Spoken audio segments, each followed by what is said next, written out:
Hello, everybody. Welcome to another episode of Beyond Talking Points. I'm Matthew with my co-host Matt, or Matt with my co-host Matthew. Today we have a special thing planned. We wanted to have a discussion about anarcho-capitalism because my friend here considers himself an anarcho-capitalist, and if you go back, I think it's in the Political Intuitions episode, you can kind of see his transition. He wasn't always an anarcho-capitalist. And I find anarcho-capitalism to be a very interesting ideology. There are parts of agreement I have with it, but also substantial parts of disagreement. And so this episode is going to be, I have kind of lots of thoughts and questions I kind of want to get out there, and my friend here will respond with his thoughts about anarcho-capitalism. So we'll try to keep this as much of a free-form discussion as possible, although I have, as I told him, 5 pages of notes, so I will also try to keep it somewhat organized. I'd like to start, as many philosophical discussions do, with definitions. And I did something that my professors would hate me for. One of the first things I did when I was researching for this episode, I googled anarcho-capitalism, and I looked at the Wikipedia page. So I'll just read one line from this, and then I want to get your response to it. Anarcho-capitalism is a political philosophy and economic theory that advocates the elimination of centralized states in favor of self-ownership, private property, and free markets. So, is that a good definition of anarcho-capitalism? And what led you to conclude that anarcho-capitalism is the correct ideology? Okay, so yeah, I think I mostly agree with that definition. It's a pretty solid boilerplate definition. I appreciate that you're going out of your way to do defining things first, because I remember very early on we did an episode and we kind of debated what a guy who considered himself some sort of communist thought, and we found ourselves agreeing. But I agreed with him because I felt like he was attacking corporatism, and everybody who's a communist was saying he was attacking capitalism. So we were agreeing on the substance of who we were disagreeing with and why, but not on what term to call them. So I think that's a fairly good definition. But before, I would have considered myself more of a libertarian or even a minarchist. So if we want to go down the rabbit hole of how I converted those last few steps, I guess we can. But I think one of the key principles to me arriving at my my general philosophical worldview is what ends up being encapsulated pretty well in the non-aggression principle, which is the thought that you shouldn't incite violence against other people. And even when I was libertarian, I would say I'm very hesitant to incite violence on people. You have to have a very good reason to justify it. Now, I pretty much don't think any reason could justify it, and that's how I made that small leap. But inherently,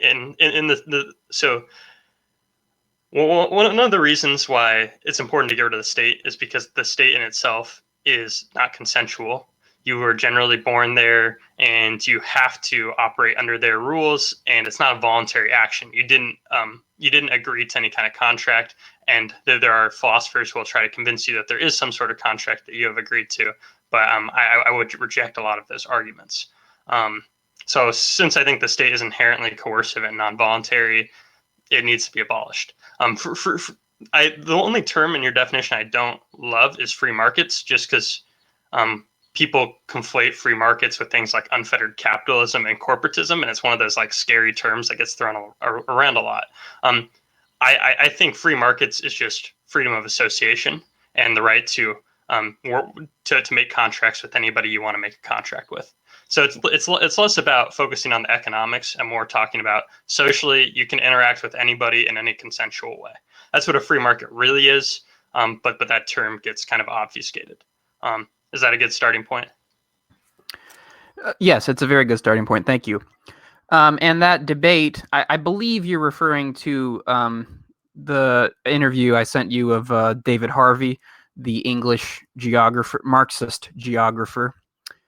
And that was one of the lost episodes. Maybe we could even re-tackle that interview.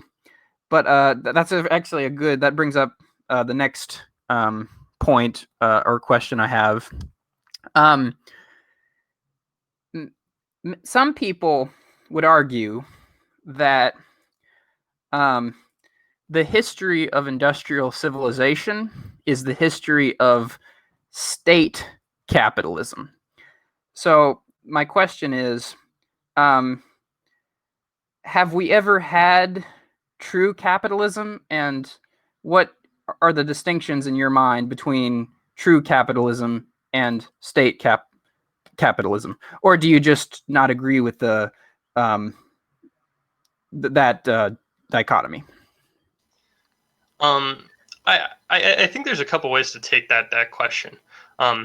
So one qualifier I would say is I'm not a person who's primarily come to my views based on by using a historical lens, right?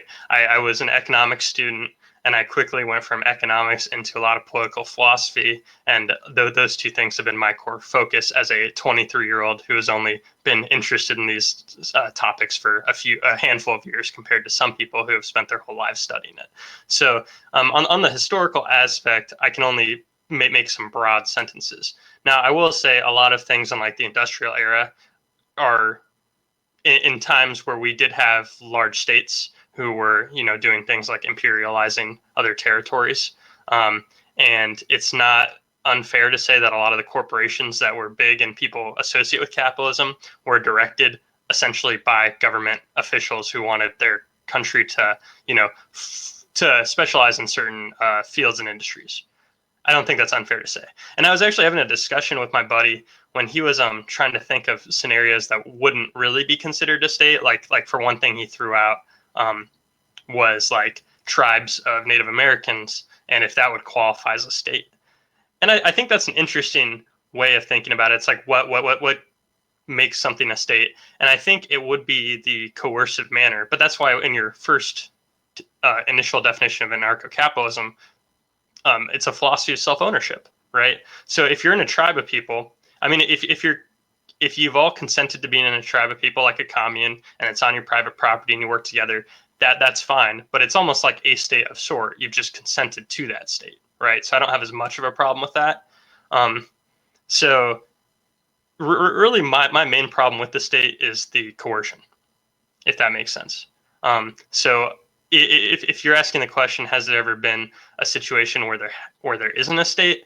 It's like, well, probably on the very rims of certain societies, like when we were expanding westward and there wasn't really established governments and people were homesteading their own land and then doing things that probably were not well regulated because the government hadn't expanded westward yet. There were probably moments that were very similar to, I guess the ideal lack of government would be. And it was just about, I don't think I need to go down those rabbit holes since I'm not historically educated enough. So I think I'll leave it at that before I say something that's overtly incorrect. Thank you. So, I have said in the past on this podcast that I have anarchist sympathies. I kind of my thought process tends to almost split in two different directions. Sometimes I think more like an anarchist. Sometimes I think more like a Marxist. And I've even flirted with the idea that possibly there's a way to synthesize those two ideologies. I use the term anarcho-Marxism. I don't think that term might not be new to me, but I'm not sure there's ever been that synthesis. So I would like to read a quote from a French anarcho-communist, and followed up with a question. So Daniel Guerin, I'm probably mispronouncing that name. He says, quote, "Anarchism is really synonymous with socialism. The anarchist is primarily a socialist whose aim is to abolish the exploitation of man by man. Anarchism is only one of the streams of socialist thought, that stream whose main components are concerned for liberty and haste to abolish the state. So here's my question. What would you say to someone who would consider themselves an anarchist, but considers themselves to be anti-capitalist as well? Yeah, so this is kind of a fundamental it's a fundamental disagreement of, I guess, the class warfare type view of capitalism that focuses on exploitation in capitalism. Now, I take the pretty common stance that a lot of people who are libertarians will take. And it's just, if you have consented to a contract with another person, you have made a decision that it's worth taking on. You're not being forced into it by somebody who's coercing you to do it. You're essentially saying, like, I will give this person $2 and they're going to give me a soda. It's like, I think that soda is more valuable or equal value to my $2, and I think my $2 is more valuable than the soda. That's why we're making the transaction. Not in that situation, we don't think there's exploitation there. Now, a lot of people seem to, I think that they muddy this a bit once they start talking about labor. Now, I go to a job and I work every day, and I have a salary that I make, right? I get paid every 2 weeks, and there are certain future expectations I have, and there are general work expectations I have every day. And this is a contract that I can leave at any point based on the terms of my agreement. And they could, I guess, terminate me for any reason unless the state has, decides to dabble in that. But we won't touch that right now. So even though I think that I could be worth more to the company, it doesn't mean they're exploiting me, because I'm saying I'm willing to work for this wage. I've agreed to it. If I don't like it, I'm very well. I can walk away. Nobody's holding a gun to my head or threatening to throw me in a cage. So I don't find this exploitative. Now, the Marxists will say that this is exploitation that's just as bad as other coercive forms of exploitation. That jump is not something that I think is credible. And I don't think there's really a valid argument that supports it. You're kind of saying that I should be able to make decisions for other people. They're really being exploited and they don't know it. I don't respect that they consented to a contract. If we can't respect consensual agreements between people, I don't really know how you can even operate in the human landscape, because that's all we really have is free associations. And I think that's really the core of everything. So essentially, those anarcho-communist types or anarcho-socialist types, they'll pretty much conflate the thing that I find most important, which is the freedom to associate with anybody else on consensual terms, with the equal violence of, like, the state forcing me to pay a certain amount of money. I find these things completely unrelated, and one of them seems clearly abhorrent to me. So I don't know if they don't understand my argument or if I don't truly understand theirs, but I can't really grasp how that's exploitation if you're agreeing to it. Now, I know some people will make the argument that, well, you have to make money somehow because you need money to buy food, so you might as well have a gun to your head. But you can do essentially endless things to make money, right? I'm not bound by what way I go about doing it, and nobody is obligated to give me anything. That's part of also self-ownership. So yeah, you can riff on that. Actually, if it's all right with you, there's so much I'd like to get through. I guess I'll kind of leave my riffing towards the very end of the episode. Is that all right, or do you? Yeah, that's fine. It's just if something strikes you that I say is off base, I do want you to still feel like you can maybe try to course correct or clarify. I don't want you to be concerned about using too much time. Okay. Yeah, that's fine. But you can ask the next question if you want to. Like you're pretty much the moderator in this situation. Yeah, this is true. I am the authority in this situation. Okay, so the next question is about income inequality. So here's another quote. This is from Albert Einstein's essay, Why Socialism? Albert Einstein famously was a socialist. Quote, private capital tends to become concentrated in few hands, partly because of competition among the capitalists, and partly because technological development and the increasing division of labor encourage the formation of large units of production at the expense of smaller ones. Now, I am very concerned with income inequality. I'm very concerned with the gap between the richest people and the poorest people in the United States and globally. I think that's an unsustainable society. And so, how would a capitalist class deal with income inequality? Would it deal with income inequality, or would the anarcho-capitalist not see income inequality as any issue at all?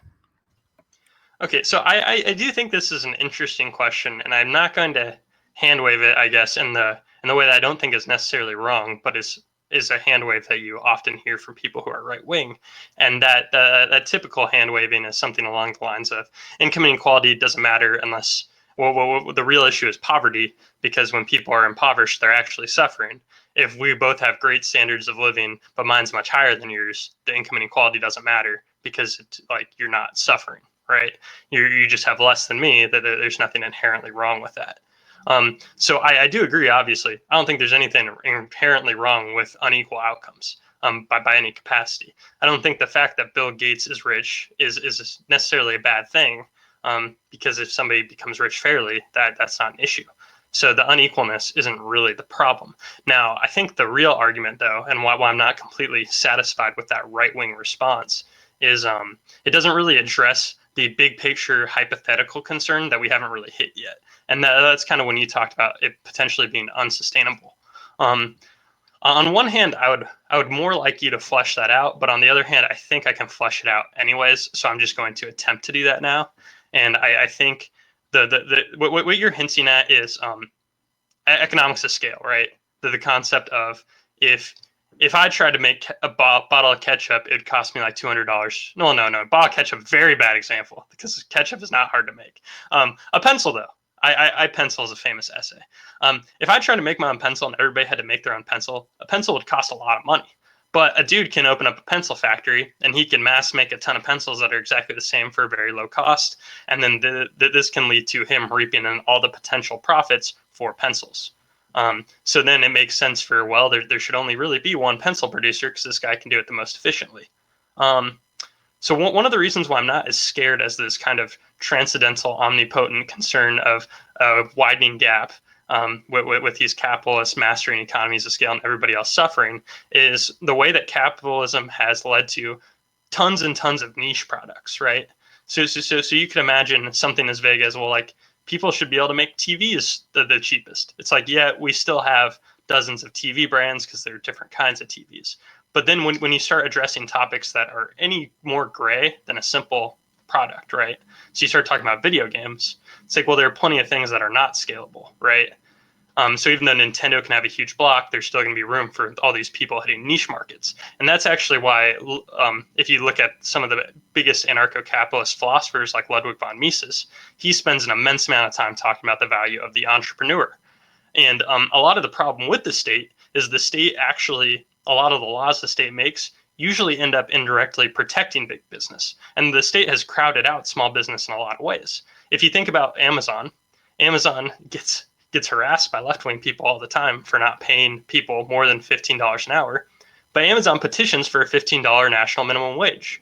The reason they do that is because they can afford to pay people $15 minimum. They can afford to pay their lowest level employees $15 an hour. But a lot of companies can't. And a lot of companies operate on smaller margins. Amazon wants to dominate a ton of industries. So Amazon's thinking, we're going to lobby for this policy that you wouldn't expect us to lobby for, but it's really because we're going to drive all of our competitors out of business. They're going to have to make up that money somehow, and we've already figured out how to make it up. So a lot of times the state intervenes in the market. The state's actually making bigger businesses bigger, and they're accelerating that income inequality on a lot of grand scales. Now, one of the things, and I guess this will be my last point on the topic, because I know I just went on like a 6-minute ultimate tirade on a ton of things. But one of the beauties of anarcho-capitalism is it lets people make their individual decisions unimpeded by the state, which leads to a better allocation of scarce resources. We operate in a world of very scarce resources, and every time the state comes in and artificially pushes things a certain direction, it distorts what the people want and distorts that price signal. So if you have an undistorted price signal, you'd think resources should be allocated in a more efficient way, which would mean things generally would get cheaper, or things would be priced more accurately, and that would, in a way, positively impact everybody. So that would somewhat increase the lower end of that spectrum, even if it's still unequal. Yeah, and I guess the last very simple point I'd make is equality isn't really fair. I think you'd agree with me on that. Maybe is people getting equal outcomes isn't fair if people put in different inputs. I'm not willing to see that equality is a good end goal to strive for. I would agree with you that I don't believe in equality of outcomes, just because I don't think it's possible for people are different, and I don't think it's possible. To put it bluntly, I'm not going to be Isaac Newton. I don't have the mental furniture. I don't have the abilities that Isaac Newton did. So I'm not going to be revolutionizing a field like physics. That's just not my strength. And so we have to acknowledge that people are different, and it's not going to be perfect. Equality is kind of an absurdity, but I guess I'll push back slightly on something related to and this relates to another question I wanted to ask. So, as you know, as everyone knows, the United States, well, Europe and over as a whole, but particularly in the United States, has an egregious history of slavery. And we've touched on the question of reparations before, but that's not really what I want to get to at this point. I only bring this up because slavery, what it did was it took the wealth and the capital that the slaves earned, and it put it into the hands of the slave owners. And the United States is one of the richest countries in the world, partly, not completely, but partly due to this slave labor. And so I guess what I'm wondering is, how would an anarcho-capitalist society deal with the racial problems and racial inequality? I know you rejected the idea of inequality, generally speaking, but it seems to me that the African American community, just to give, I guess, the most the easiest example, one reason it's poor is just because what should have fairly gone to that community for the work it did not get. And so how would what are your thoughts on that? Yeah, so one thing, I know it's not what you asked, but I just need to address it, is because oftentimes, because of the Mises Institute is big on anarcho-capitalism, but it's has some old philosophers involved in it. I just want to point out slavery isn't compatible with anarcho-capitalism because it's not a consensual agreement. So I just wanted to throw that out there before we start. So I guess what I'd say is I'm once again very hesitant to use state power under any circumstance. One of the reasons why I think reparations, even if you're willing to cede that state power is necessary, is so tricky is because you can't really tell who the direct beneficiaries are, and you can't tell who's really been hurt. And you have to very narrowly identify what you're essentially undoing or redistributing, because people can argue that just by the color of your skin today, you're faced with certain systemic barriers, but that doesn't necessarily mean your ancestors were people of a certain race in the United States and were actually slaves here, because people who are first generation immigrants that have dark skin can be discriminated against here today, but they weren't, historically slaves in the United States. So should those people be, you end up with all these tricky problems of how you decide those are allocated, and I don't necessarily feel like that's the front you should be fighting on. Now, I think anarcho-capitalism's policy prescriptions and a lot of things it'd be undoing in the state would help a lot of my minority communities, because it would help a lot of low-income communities. I mean, what I said before about a lot of government regulations, essentially bullying small companies out of existence by being so stringent, that would apply to a lot of poor communities, because you can start your own business if there aren't all these obstacles in the way that the state puts on you. Currently, the government controls the money supply, and the government likes to incentivize certain things. And one of the things they incentivize is spending money sooner, and they don't incentivize saving in really any capacity. They also drive your rate of return down if you were to save money. So people in poor communities don't really have incentives to save. And one thing that's often talked about by people on the far left is how all these poor people have no money saved, so they're totally screwed when a recession hits and we have to bail them out. Well, it's because we live in a system that drives our interest rates down to zero. So why would anybody save money if your interest rate's zero? It's like, oh, you can put money in the stock market and get a 2% return year over year, but it's going to drop significantly every 10 years. That's not great. So I think a lot of basic policies that would essentially be undone would end up helping all these communities. And then communities that are in areas that I guess are somewhat beyond help may have some issues, because without some government programs essentially subsidizing people to move into areas, will, certain areas get certain kinds of stores? It's like, maybe not, unless somebody wants to voluntarily own up to that and help out. But I do think that hypothetically, if you're abolishing the state, I think a lot of people are going to quickly realize that a lot of people are going to be, in at least the leftist mind, left out in the cold. They're going to be thinking all these people aren't getting food stamps, all these people aren't getting this and that.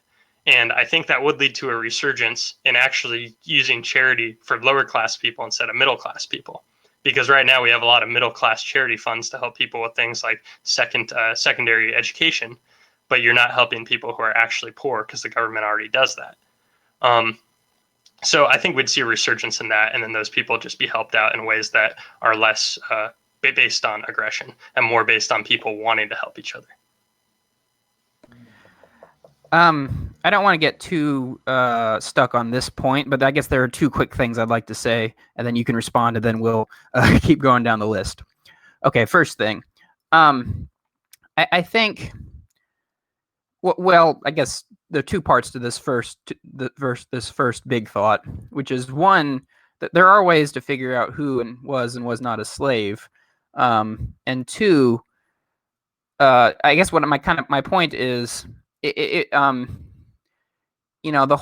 black community in and of itself was deprived of wealth and capital. So in some sense, it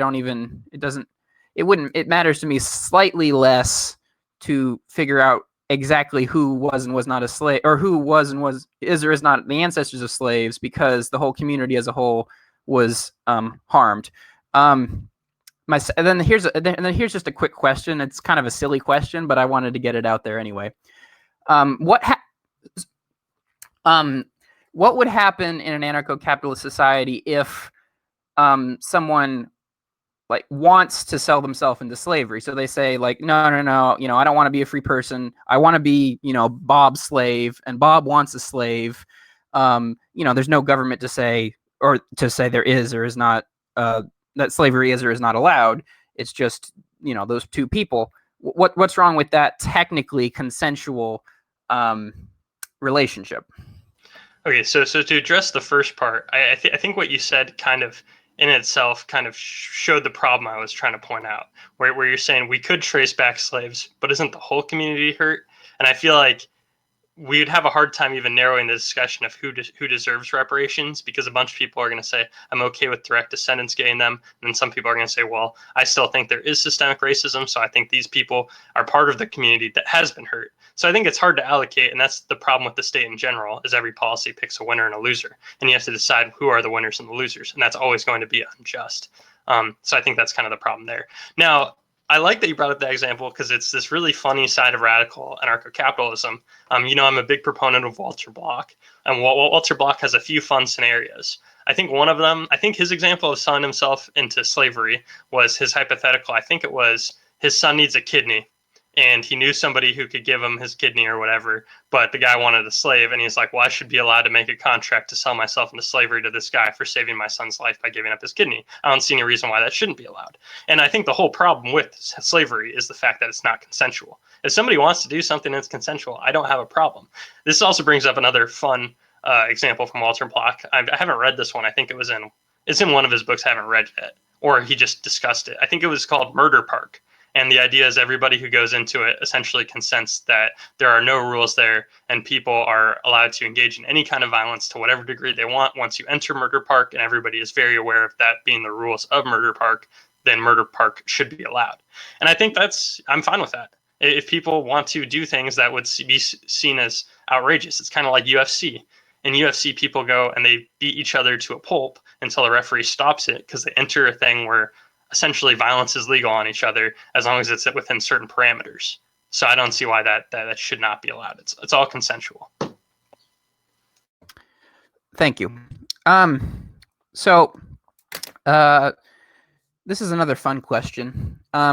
You mentioned, I don't remember if this was on recording or not, but you sent me a link to a documentary, or you told me about it, called The Monopoly on Violence, which is an anarcho-capitalist documentary. I mean, it's in favor of it, and it explains it pretty thoroughly. I would recommend anyone go watch it. It's on YouTube for free. It was crowdfunded. And it brought up something that was quite interesting to me, the idea of panarchy. So I can give a brief definition of how I understand it, and then I want your reaction. So basically, I forget who came up with it. I think it might have been a French guy. But anyway, whoever came up with it said people should have the right to decide what kind of government they have, and they shouldn't have to move to a different place for that government. So basically, it's a situation where you can have any or all forms of government. So if my hometown wants a monarchy and your hometown wants a direct democracy, I guess under panarchy that would be fine. And I guess that's interesting to me in the sense that I'm not willing to outright dismiss that idea. I would have to maybe think more about its implications and kind of do some more research, but I'm not sure that that's actually a bad idea. So do you consider yourself a panarchist? Would you be would you be against another a group of people somewhere else forming a commune or forming socialism or communism, as long as it's not inflicted where you're living? Would you be okay with someone else going off and forming a kind of government that you just don't like? Yeah, so this is actually really interesting. I don't know a ton specifically about panarchy, but it hits on a lot of things that I'm really interested in, and they're very related. So the idea of essentially picking what government you're part of, I'm okay with, because if people want to be part of one, then they should have the choice, and they shouldn't be defaulted to, I was born in this 5,000 mile square, so I guess I'm here, and that's what I'm stuck with. So speaking of the monopoly on violence, that was put together partially by Pete Quinones. He has a Free Man Beyond the Wall podcast, and he was the champion of the idea of the United States just being 1,000 Liechtensteins. That was his compromise that he was okay with. He's like, we don't really need to do anarcho-capitalism. He's for it and everything, but if we can get to 1,000 Liechtensteins, then there's going to be something I like there, and there's going to be something for everyone, and people want that, then they can have it. I mean, in that scenario, you have to move still, which is inconvenient, but it gives you much more choice than today. So I think that kind of, I think that ties into panarchy a bit. The other thing is the basic example of a homeowners association. Homeowners association is to some form a very tiny version of a state, right? You opt in to live in this certain condo complex. You have to abide by these rules that are kind of obnoxious if you don't like them. But the whole thing is like, it's a condo complex. You don't really have to live in that condo complex. It's not like telling somebody to move out of the United States of America or even Pennsylvania or something like that. So I don't find that as tyrannical, and I'm very much okay with compromising with that. It also kind of applies to the idea of like, what's the word for it? Seasteading, where people want to create these small nations on the water that can have their own sets of rules. And one of the things I think that flows with panarchy, where if you have these small enough societies, you can kind of pick what you're governed by, or if you want to be governed at all. And I think that's a huge plus over our current setup. Even if I would generally argue from the no government perspective, I'd settle for panarchy in a heartbeat. All right. We're going to change course here. This is a quote from one of my favorite presidents, Franklin Delano Roosevelt.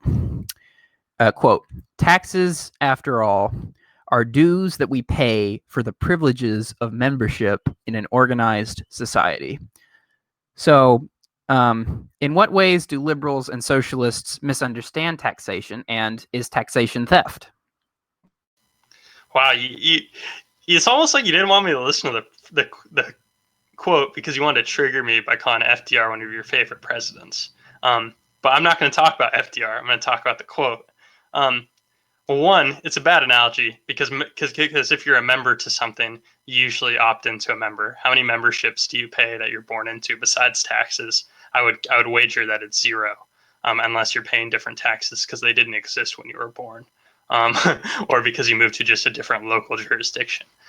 So it's not really a membership payment for dues that you're the benefit. It's not that your dues to, as a membership because you are forced to be a member, which separates it from pretty much any other transaction you make in your life. There are always things that you want, so you buy it and you pay for it. Or, you want to use something or have a service, so you buy it and pay for it. The other thing is it's implied that there are benefits from living in the state. And for some people, there are benefits to living in the state, and some people there aren't. Unfortunately, I'm not an omnipresent being that exists, in the ether above humanity, and I can't do a evaluation of what every single individual wants at any given time. But to say simply that everybody benefits from certain things isn't really true. You have to have an immeasurable amount of information to know that. You'd have to know everybody's preferences, and you'd have to know the counterfactuals of every state action taken, which is impossible to know. I'd be very slow to say that the state is, giving people benefits when they seem to set up our boom and bust cycle every 10 years, and they seem to force people into, interactions all the time, or they make people act in a certain way, and they keep people from living optimally. They take people from their family and throw them in cages for doing nonviolent offenses. It's just like, you can say some, now, I guess the point you could make, I'm just still triggered by FDR, so I had to take that in the most negative way ever. But you could, okay, if I was going to steel man that point, though, because I have to be an honest person every now and then, I can't just go on rants. If I was going to steel man that point, it would be that there are things like national defense, which you could argue that I'm the beneficiary of.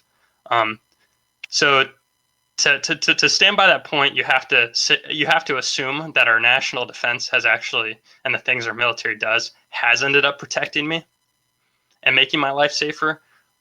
And that's a point that I wouldn't necessarily cede. Now, since I've kind of hand-waved the military argument, you could mention things like fire departments and security in terms of police. But those are both things that I can arrange privately through either insurance contracts or by a group of people existing, running that privately, and me being able to transact with them, in which case I could make a consensual contract if I really wanted it and valued it, but I'm not allowed to because the government monopolizes it. So a lot of things that it seems obvious that the government makes me benefit from, like police services or fire departments or the military, I wouldn't say it's obvious to even assume those simple things are beneficiary to me. Or if they were, I could find them elsewhere. So yeah. I realize these questions are a little scattered, but I don't apologize for it, because I think it helps us. It helps me understand your perspective, and I think it will help the audience understand your perspective as well. And I like it. It's like an exercise. Like I'm using different parts of my brain. I'm having to think about in different ways, but it all ties together too, because as much as they're completely different, they're almost the same in some ways. So next, I would like to talk about democracy. So I have two quotes here. One quote is from the novelist, environmentalist, and anarchist Edward Abbey, the late Edward Abbey. Quote, "Anarchism is democracy taken seriously." And then this second quote actually ties into the question of taxation. This is from Noam Chomsky. Quote, "April 15th, in a functioning democratic society, that would be a day that that would be a day of celebration, the day you hand in your taxes. You would be saying, all right, we got together, we worked out some plans and programs that we think ought to be implemented, and we're now participating in providing the funding to get these things done. That's a true democracy. So, I guess there's kind of two parts of this question. One, would you say that in a democracy, taxation makes sense? But the broader question, you're not a fan of democracy. So why aren't democracy and anarchism compatible? Or are they compatible? So I like that question because it made me think of one thing in a different way. Unfortunately for you, it didn't persuade me to be a supporter of democracy. It's just an interesting way of phrasing a thought. So a lot of people who romanticize democracy, which I'm very slow to do, and I'm slow to say anything positive about it. Those people will typically talk about how empowering it is for the individual, and it's normal people making decisions.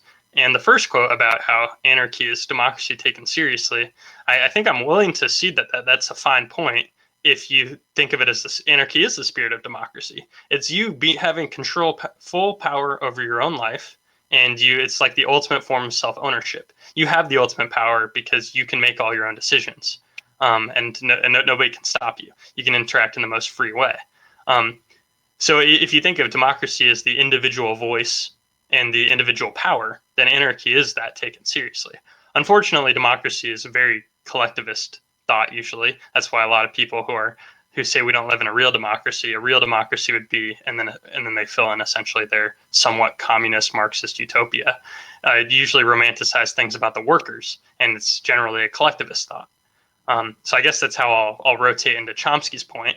It's funny because when Chomsky talks about true democracy, meaning you're rushing to pay your taxes to support the projects you like, it's like, isn't that every time I go to Target and I buy the things that I want to buy, and I'm happy to pay them money so they can give me the things I like? And when I go on Amazon and I look at all the things I'm interested in, and I'm happy to slap down some money so they can produce more and give me what I want, and then they can work on things. When I go on a GoFundMe page and I support a project that somebody's working on I'm interested in, and I throw them my money because I can't wait to see that documentary, it's like, I think that's the essence of capitalism, and that's the essence of free association.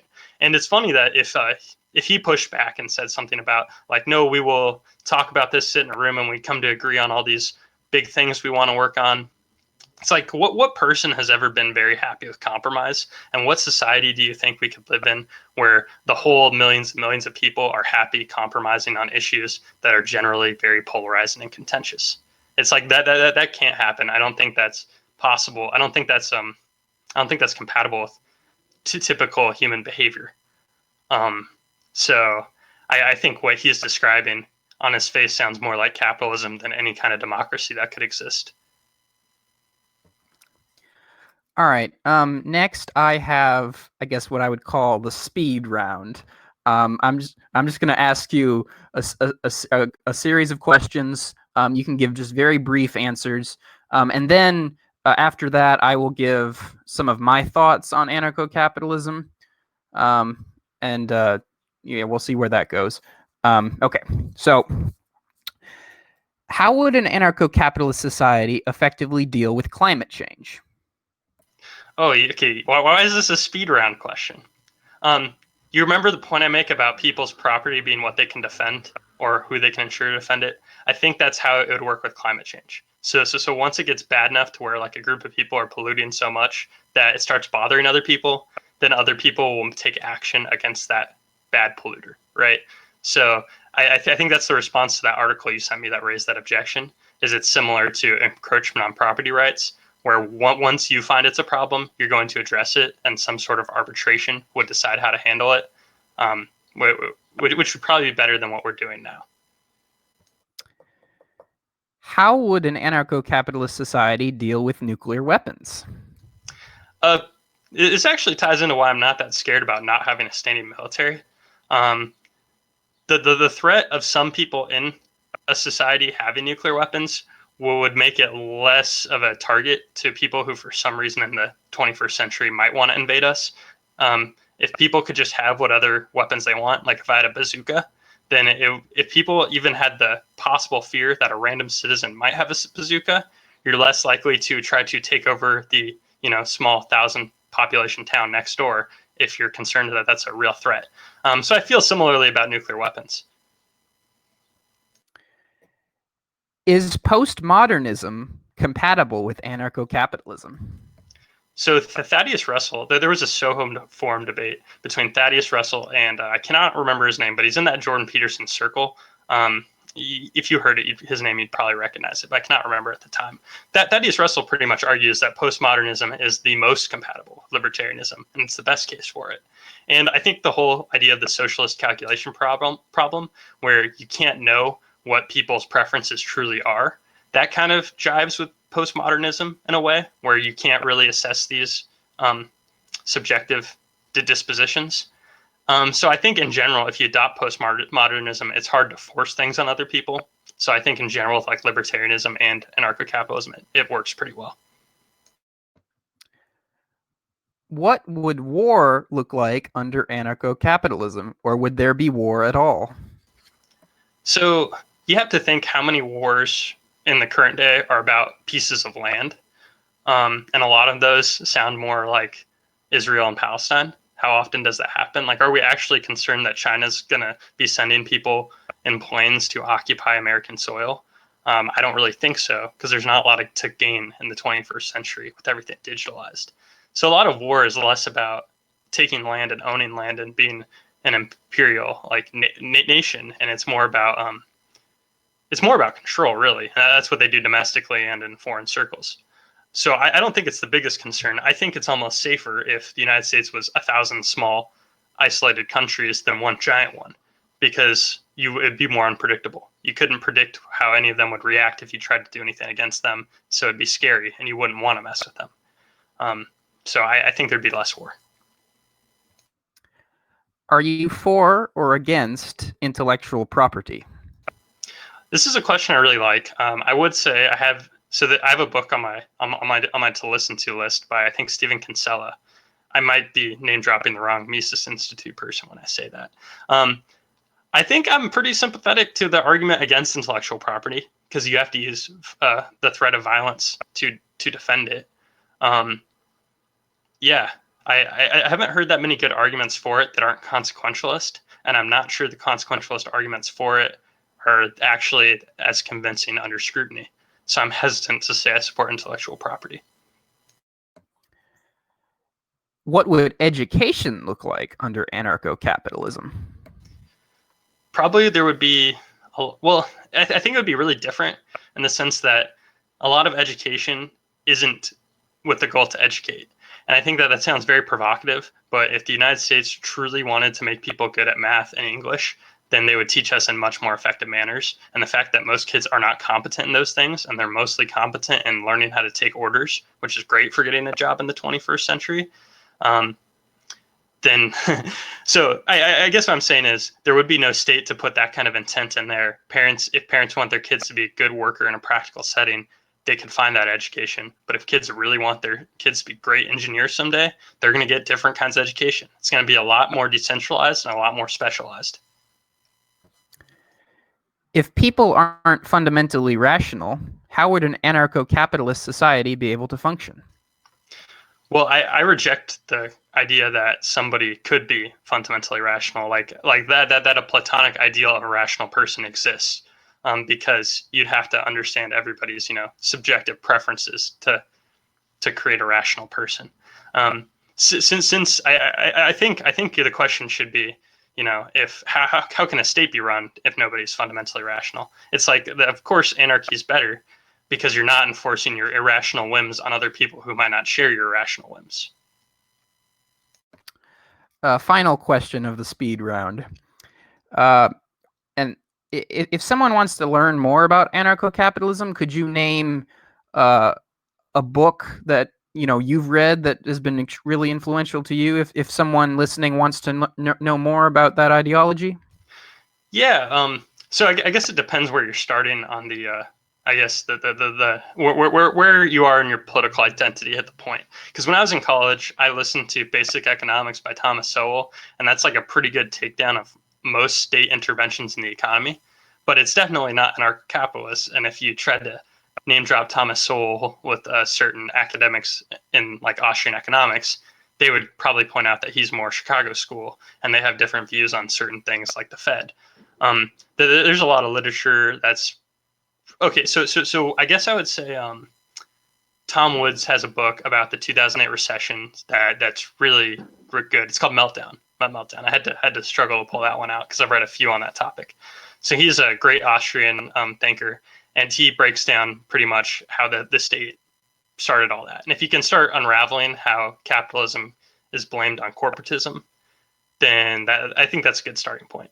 The economics giant book that I love, that I've only gone through it once, which means I probably absorbed about 20% of it, is Human Action by Ludwig von Mises. But if I was actually wanted to get somebody interested in the topics, I would say, so the Mises Institute has a ton of information for free, tons of PDFs up there, tons of audiobooks for free by Mises and Rothbard. I think the more accessible ones are going to be by Rothbard. He writes a lot more shorter books, and they're on a lot more topics. But you do have to recognize they're a little dated, but most of their points are still very relevant. All right, where time is our time is dwindling down. So I guess I would like to tell you a few of my thoughts about anarcho-capitalism, and then maybe you could close us out if you'd like to. So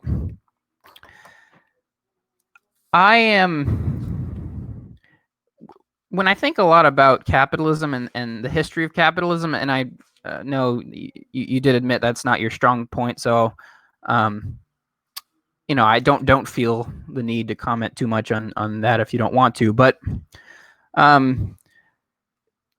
when I think about the history of capitalism, I think about a lot of the bad consequences that have happened.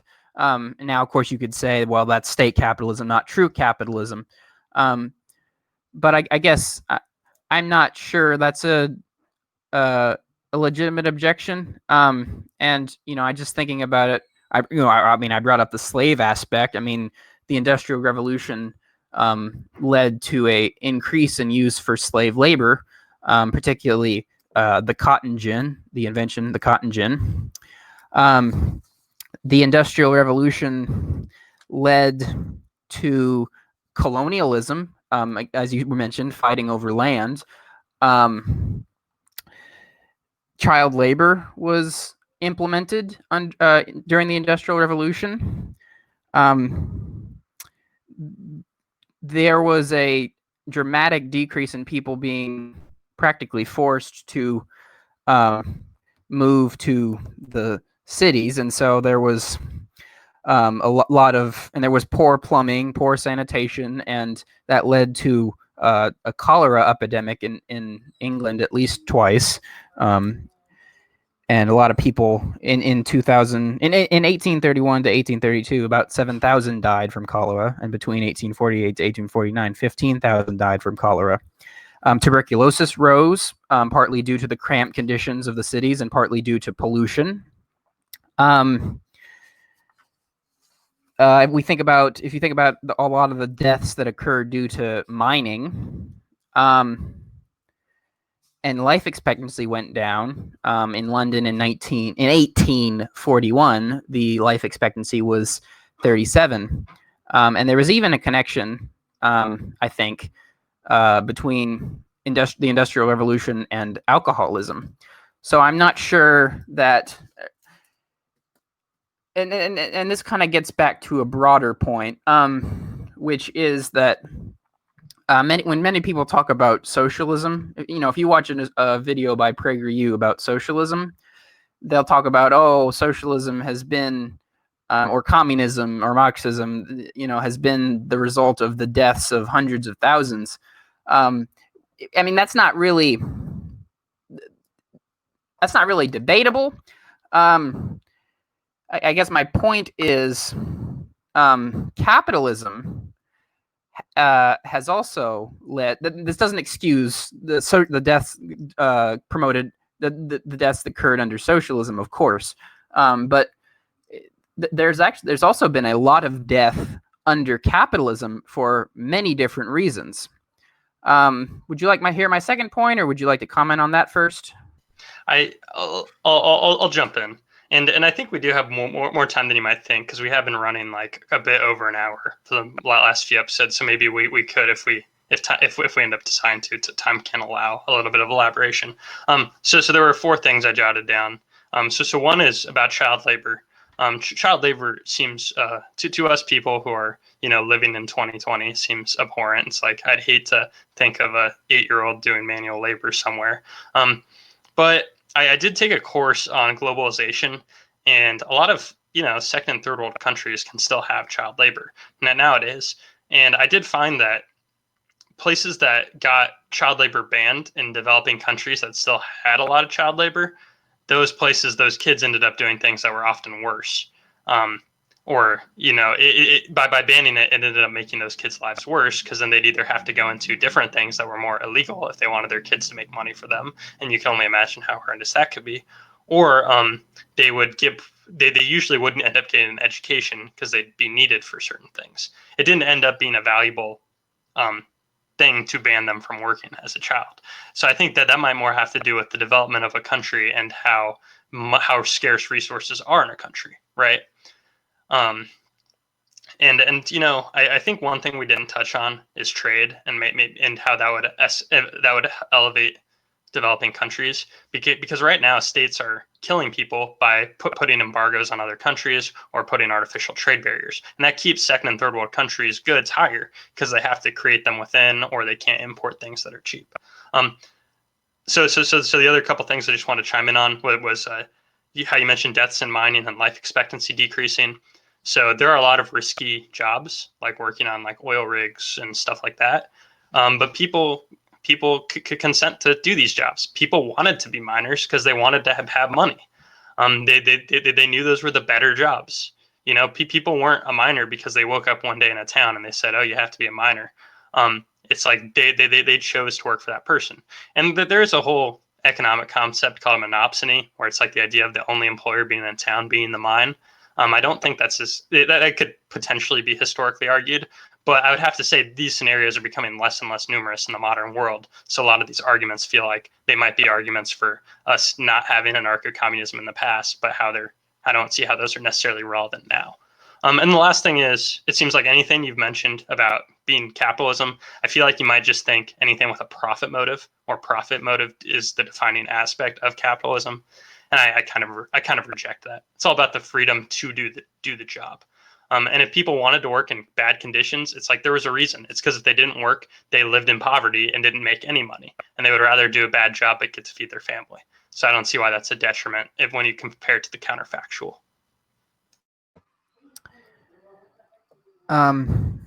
So I would say that you might not agree quite with this wording, but I can't think of a better way of putting it.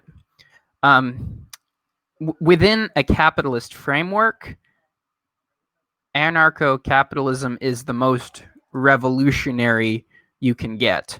And by that, I don't mean that anarcho-capitalism is the same as revolutionary socialism, but what I mean is anarcho-capitalists, they look at our modern society and they see problems. They think, and they argue that we can have a far better society if we truly follow the precepts of capitalism. And I can respect that. And I think that's partly, I mean, you and I are just kind of chill guys in general, so that's partly why we get along. But another part is, I think we almost have a mutual understanding of why the other believes what we do, because in some sense, both of our ideologies or both of our positions are somewhat marginal. And of course, you can't deny, I mean, only a fool would deny that capitalism hasn't been transformative, a transformative force, a force which has enfranchised more and more people as time passes. I mentioned life expectancy.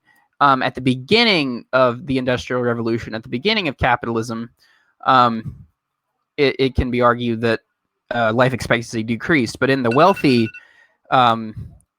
nations, over time, life expectancy has dramatically increased.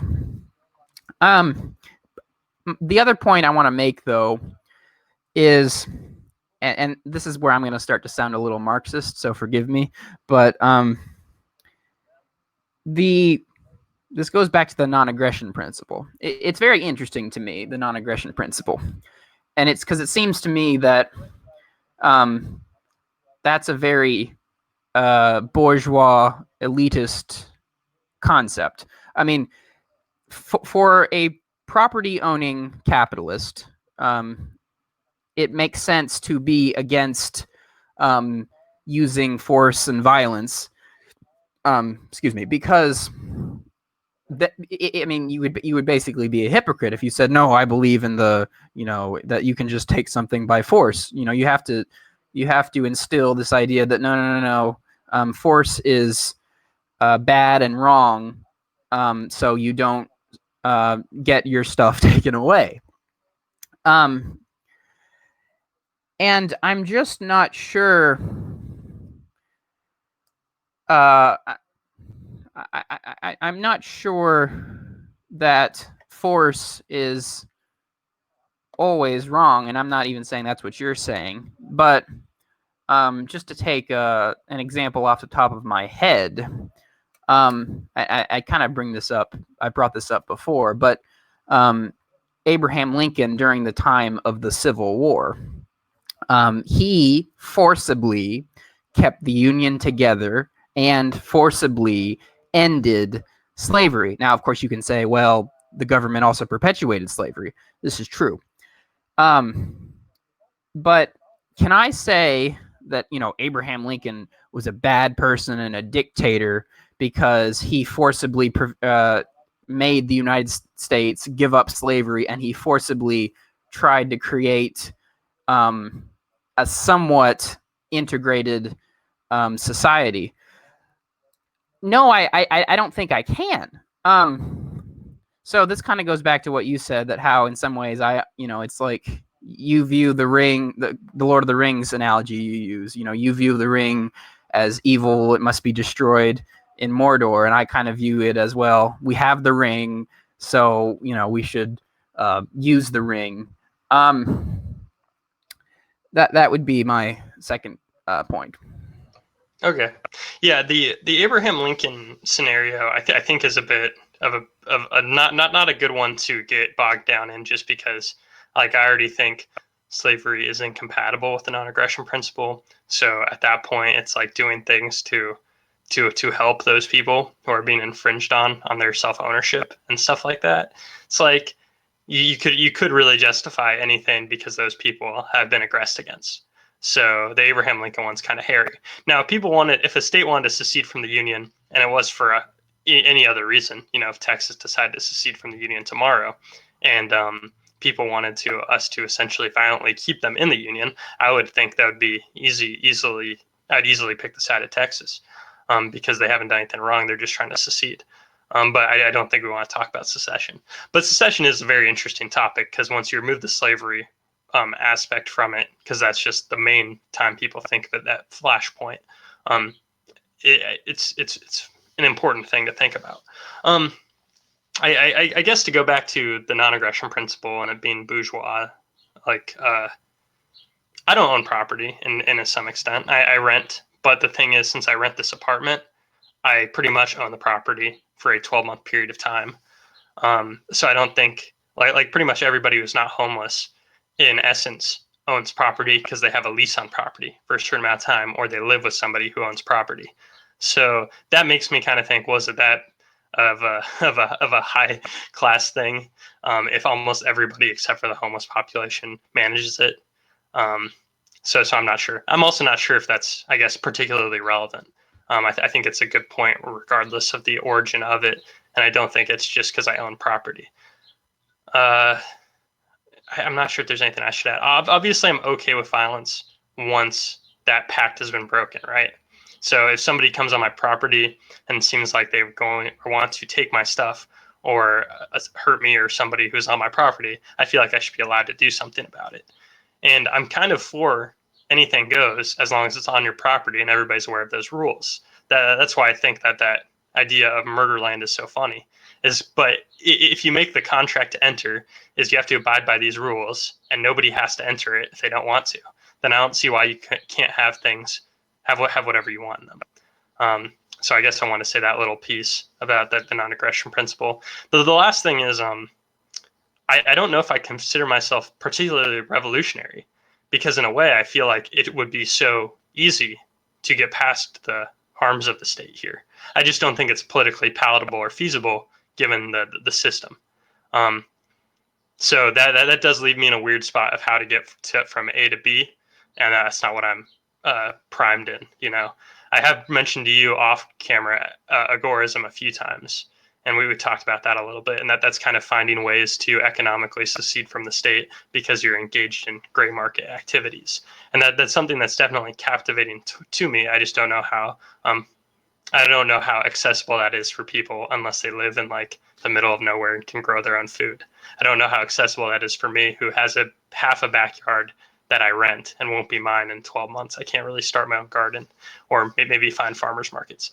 But yeah, so I'm still not totally sure where we're still disagreeing on things, and maybe that's a few future episodes we'll have, because we did encounter some spots where we're still seeing each other apart.